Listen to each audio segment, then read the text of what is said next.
డబ్బు ఈ భూమి మీద మనిషి పుట్టిన తర్వాత డబ్బు పుట్టింది. డబ్బు కంటే ముందు వస్తు మార్పిడి పద్ధతి అనేది ఉండేది.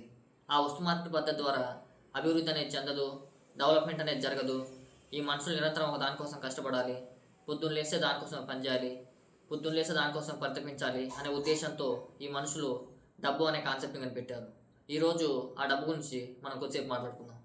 ప్రాణం లేని ఈ డబ్బు ప్రాణం ఉన్న మనిషిని ఎన్నాట్లయినా ఆడిస్తుంది. రూపాయి రూపాయి ఏం చేస్తావేనంటే అన్నదమ్ముల మధ్య, అక్క చెల్లెల మధ్య, తండ్రి కొడుకుల మధ్య పంచాయతీలు పెడతానన్నదంట. నీ దగ్గర డబ్బు ఉంటే సుబ్బిగాన్ని కూడా సుబ్బారావు అని అంటారు, అప్పిగాన్ని కూడా అప్పారావు అని అంటారు, నల్లోని తెల్లోడు అంటారు, పొట్టోని పొడుగోడు అంటారు. ఈ డబ్బు ఎందుకు పవర్ఫుల్ అంటే ఎందుకంటే డబ్బుతో ఎవడు కొనలేడు కాబట్టి. ఈ డబ్బు కోసం మనుషులు చాలా కష్టపడతారు, చాలా పనులు చేస్తారు.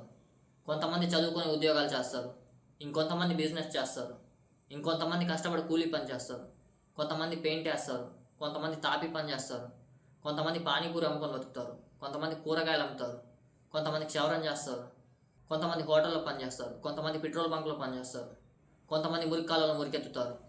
ఊళ్ళో మనుషులు వ్యవసాయం చేస్తారు, ఆడవాళ్ళు నాట్లయిపోతారు, పత్యారబోతారు. సిటీలో అయితే కంపెనీలో పనిచేస్తారు. కొంతమంది నాలా ఇలా యూట్యూబ్లో వీడియోస్ చేస్తారు. వీళ్ళందరి ఉద్దేశం, వీళ్ళందరి లక్ష్యం ఒకటే, డబ్బు సంపాదించడం. ఇవేవి చేతగానోడు దొంగతనం చేస్తాడు, వాడి ఉద్దేశం కూడా డబ్బు సంపాదించడమే. గుళ్ళో దేవుడికైనా, గుళ్ళో పనిచేసే పూజారికైనా, గుడి మెట్లపైన అడుక్క తినే బిచ్చగాడికైనా, గుళ్ళోకెళ్ళే భక్తుడికైనా వీళ్ళందరికీ కూడా కావాల్సింది ఒకటే, అదే డబ్బు. డబ్బుకి జబ్బు అయితే ఆ జబ్బుకు మళ్ళీ మందు డబ్బే. రూపాయి అంటదంట, నువ్వు నన్ను రూపాయి అయ్యేంత వరకు పోగు చెయ్యి, ఆ తర్వాత నేను నిన్ను పోగు చేస్తా అని. డబ్బులు ఊరికే రావు, పని చేయందే పైసా పుట్టదు. ఈ డబ్బుని ఇండియాలో రూపాయి అంటారు, అమెరికాలో డాలర్ అంటారు, ఇంగ్లాండ్లో పాన్స్ అంటారు, దుబాయ్లో దిరం అంటారు. పేర్లు వేరైనా పేపర్ ఒకటే. ఎన్ని హ్యాండ్లు మారినా సెకండ్ హ్యాండ్ కాంది ఈ డబ్బు ఒకటే. మానవ సంబంధాలన్నీ ఆర్థిక సంబంధాలే అని అరిస్టాటిల్ చెప్పాడు. ఈ డబ్బుకి కులం ఉండదు, మతం ఉండదు, రంగు ఉండదు. ఉన్న బంధాలని విడగొడుతుంది, లేని బంధాలని కలుపుతుంది, అయిన వాళ్ళని దూరం చేస్తుంది, దూరం వాళ్ళని దగ్గర చేస్తుంది. ఈరోజు నా ఇంట్లో ఉంటుంది, రేపు నీ ఇంట్లోకి వస్తుంది, ఆ తర్వాత ఇంకెవరింట్లోకి వెళ్తుంది. ఈ డబ్బు మనతో ఎన్నో పనులు చేయిస్తుంది.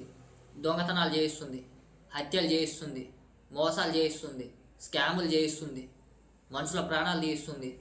మనీ ఈజ్ నాట్ ఎవ్రీథింగ్ అంటారు, నిజానికి ఆ మాట చెప్పినోడికి కూడా డబ్బు కావాలి. ఈ డబ్బు అనేది ఏ మనిషిని మార్చదు, అది కేవలం వాళ్ళ అసలైన నిజస్వరూపాన్ని బయట పెడుతుందంతే.